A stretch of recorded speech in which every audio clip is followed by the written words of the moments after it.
नहमदुहु व नुसल्ली अला रसूलिहिल करीम अम्मा बाद फ़अऊज़ु बिल्लाहि मिनश शैतानिर रजीम बिस्मिल्लाहिर रहमानिर रहीम।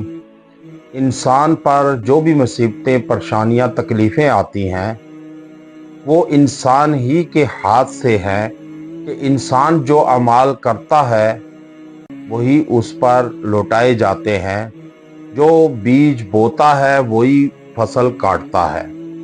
अब इंसान क्योंकि रोज़मर्रा की ज़िंदगी में ऐसे गुनाह सरज़द होते हैं इंसान से कि जिसका वबाल उस पर और उसकी औलाद पर और फैमिली, घर पर और मुआशी तौर पर मैशियत पे आता है। अब इंसान क्योंकि मजबूत अशरफुल मखलूक़ात भी है, लेकिन जितना मजबूत है इतना कमज़ोर भी, लागिर भी है। लेकिन इंसान को क्या ऐसा अमल करना चाहिए कि जिससे इंसान के गुनाह नामा-ए-माल से धुलते रहें और वो उस इंसान पर और उसकी औलाद पर और उसकी मैशियत पर असर अंदाज ना हो, उसके गुनाह वबाल बन के, कि उसके लिए इंसान को चाहिए कि इंसान इस्तग़फ़ार कसरत से करे। क्योंकि इंसान जब कसरत से इस्तग़फ़ार पढ़ता है तो इंसान के गुनाह माफ़ होते जाते हैं, हत्ता कि वो पाक हो जाता है। अब जब कसरत से इस्तग़फ़ार करता है तो इंसान गुनाहों से भी बचा रहता है और महफूज रखा जाता है उसको, क्योंकि वो इस्तग़फ़ार की तस्बीह से आरास्ता होता है। अब इस्तग़फ़ार की क्या अहमियत है कि इसके पढ़ने पर इंसान कैसे क्या क्या इनामात मिलते हैं, उस पर एक नज़र दौड़ाते हैं कि गुनाह माफ़ होंगे जो इस्तग़फ़ार कसरत से करता है। सूरह नूह में है आयत नंबर 10 में, और बागात मिलेंगे और बारिश होगी और नहरें जारी होंगी। सूरह नूह में 12 नंबर आयत पर है। औलाद नसीब होगी, सूरह नूह में 12 नंबर आयत में है।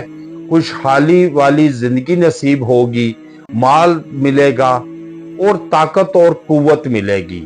अब मुबारकबाद है उस शख्स के लिए जिसके नामा-ए-माल में इस्तग़फ़ार ज़्यादा हो। इब्ने माजा में है, जो पाबंदी से इस्तग़फ़ार करेगा तो अल्लाह उसे हर गम और हर तकलीफ से नजात देगा, हर तंगी से निकलने का रास्ता पैदा फरमाएगा और उसे ऐसी जगह से रिस्क देगा जहां से उसे वहमो गमा भी नहीं होगा।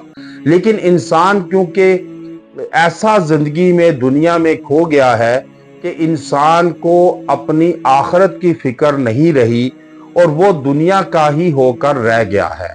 अब जब दुनिया का होकर रह जाता है तो फिर ये फितरी अमल है कि इंसान जिसके पीछे भागता है वो आगे आगे दौड़ती है।